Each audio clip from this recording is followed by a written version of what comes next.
le quartier Bourse, Esplanade, Cruteno, c'est le mariage de la carpe et du lapin. Le lapin étant la Cruteno et la carpe étant l'Esplanade, ou le contraire, c'est-à-dire un quartier très populaire avec plein de petites routes, et l'Esplanade avec ses grands immeubles. Donc nous avons ce quartier-là, nous essayons de le faire avancer, et quand on a pris le conseil de quartier, eh bien, la tâche que nous a été assignée par la ville, ou plutôt suggérée, c'était les déplacements, le patrimoine, et un troisième thème qui nous paraissait tellement intéressant qu'on l'a immédiatement passé aux oubliettes. Alors pour les déplacements, vous connaissez tous la problématique du vélo dans la ville, vous connaissez tous la problématique des zones 30. Eh bien nous nous sommes investis à faire un inventaire, photo à l'appui.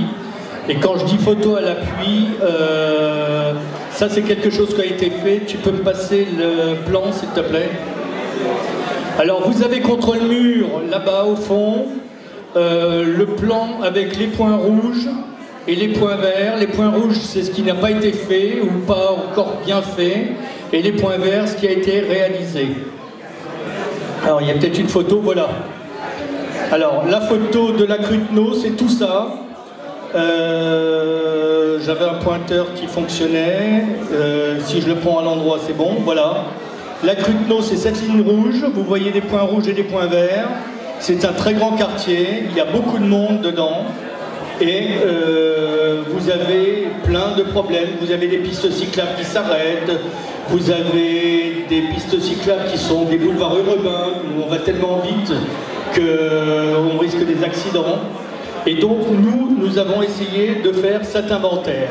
Alors vous verrez les photos sur le plan là-bas au fond, contre le mur, derrière le monsieur avec la chemise à carreaux, il y a les photos de ce qu'il fait et de ce qu'il a fait.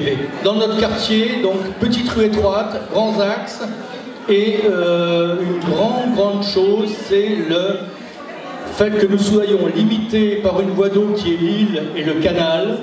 Et donc pour faire bouger les infrastructures, c'est rarement de la charge du conseil de quartier, ou alors uniquement à la marge, parce que c'est tout de suite des grands projets, comme celui des quais de l'île, qui était dans les cartons de la ville depuis longtemps. Donc nous ne reviendrons pas dessus, parce que la presse en a fait suffisamment l'écho.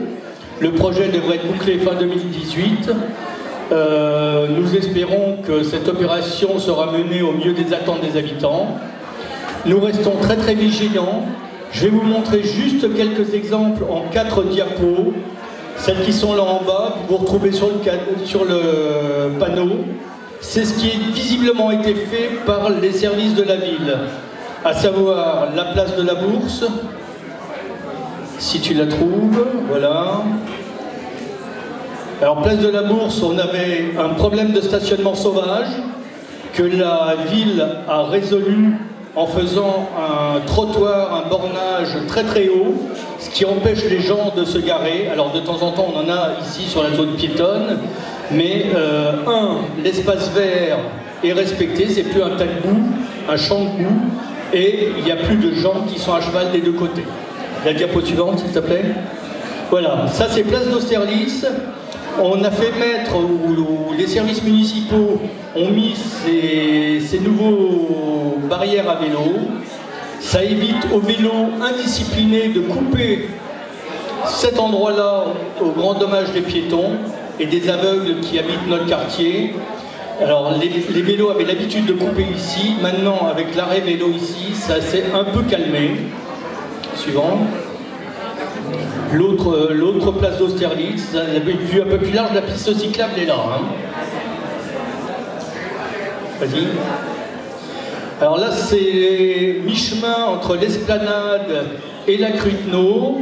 On est rue du Mont-Blanc, zone accidentogène, où la ville a fait mettre cet espace-là. Donc les voitures sont obligées de s'arrêter ici pour voir les véhicules du quai Koenig qui passe dans les deux sens. Tu peux passer la suivante. Voilà, voilà. Et donc vous voyez bien, la voiture pour aller vers la gauche est obligée de contourner cet espace bétonné, et ce qui empêche notamment les scooters de faire du rodéo pizza pour attraper une des passerelles. Et donc ça c'est quelque chose qui a été bien fait. Et on a peut-être la sortie de la passerelle Chagall. Voilà, parce qu'il, alors la passerelle Chagall va du complexe, moi j'appelle ça l'îlot Malraux, les cinémas Rive Étoile. Et en regard de cette passerelle Chagall, la ville a fait un balisage que tu as peut-être, qui est derrière. Oui, non, est-ce qu'il a disparu? Non, c'est pas ça. Bon, c'est pas grave, attends, tu peux revenir sur le... Encore une, voilà. Alors passerelle Chagall, il y a eu un grand espace de fait qui permet aux gens qui sont à vélo de traverser pour aller vers l'esplanade, et ça se passe relativement bien. Là aussi, quartier de la nuit de la Cruteno, à droite du panneau de sens interdit, vous avez l'Ange d'Or, qui est bien connu, des noctambules et des riverains qui subissent les nuisances des noctambules. Et la ville nous a mis ce silo à vélo qui permet aux gens qui arrivent derrière la manufacture des tabacs et qui vont vers la rue des Orphelins d'être plus en sécurité, de ne pas avoir un empiètement de voitures qui tournent à gauche. Et là, on est un peu plus en sécurité, mais la voie est très étroite et pour croiser voiture et vélo, c'est un peu difficile. Alors moi, je m'arrête là.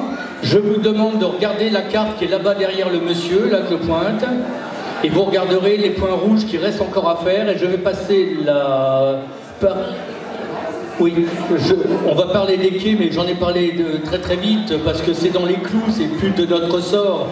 Nous attendons des réponses qui vont avoir lieu, Olivier, je crois, demain, au CIRAC. Oui, pour une partie. Et puis, désolé pour vous, mais j'ai affiché le commentaire issu de Fabienne Keller sur notre tableau, parce que Fabienne a été riveraine de la place d'Austerlitz pendant 15 ans, elle était notre voisine, donc elle sait un peu comment ça se passe, on verra comment va se passer cette ligne 10, on attend vos informations demain. Et je passe la parole maintenant à Christiane, qui s'est occupée du patrimoine de la Cruteno, d'une espèce de... Le quartier a décidé de créer une commission patrimoine, avec notamment 2 thèmes à traiter, le patrimoine social et industriel de la Cruteno, et ce qui touche à la réhabilitation thermique. Alors pour le patrimoine social et industriel, il s'agit aussi de faire découvrir les rues et les bâtiments de notre quartier. Nous avons prévu, on va travailler un parcours qui est à proposer dans une brochure. Vous connaissez sûrement ces brochures qui présentent les atouts de la ville de Strasbourg ou qui présentent les atouts de certains quartiers. Et nous avons expérimenté ce parcours lors des journées du patrimoine au mois d'octobre. 65 personnes ont participé et nous ont beaucoup encouragés parce qu'elles avaient trouvé ce parcours extrêmement intéressant. Elles nous ont fait aussi des suggestions que nous avons retenues et nous proposons donc la découverte de 20 sites dans le quartier. Oui, alors c'est le parcours qui s'affiche, on ne voit pas très bien en fait, hein. Mais il débute à la place du Corbeau, il passe par la place des Orphelins et la place Sainte-Madeleine. Alors Orphelins, Madeleine et place de Zurich aussi, c'est l'occasion de rappeler la place de l'eau, l'importance de l'eau à la Cruteno, puisque jusqu'en 1870, il y avait quand même beaucoup de Gießen et de Graben à la Cruteno. Tout l'espace Madeleine permet aussi de parler des luttes des habitants dans les années 70-80 pour conserver le bâti, puisque le plan local d'urbanisme envisageait quand même la destruction d'un certain nombre d'immeubles pour en installer des plus modernes. Ah ben voilà. Pour faciliter les circulations automobiles. Place de Zurich, outre l'importance de l'eau dans l'histoire de la Cruteno, c'est aussi un endroit qui permet de rappeler les liens avec d'autres villes de bord de Rhin, notamment Bâle. Et vers la fin du parcours, il y a la présentation de la manufacture de tabac, des bains municipaux, Voilà, et sur le passage, l'école des arts déco, le CEAC, le TJP. Et voilà, c'est une invitation à découvrir cette brochure qui a été transmise à la ville pour impression. Et puis peut-être pour faire avec nous un parcours si vous le souhaitez.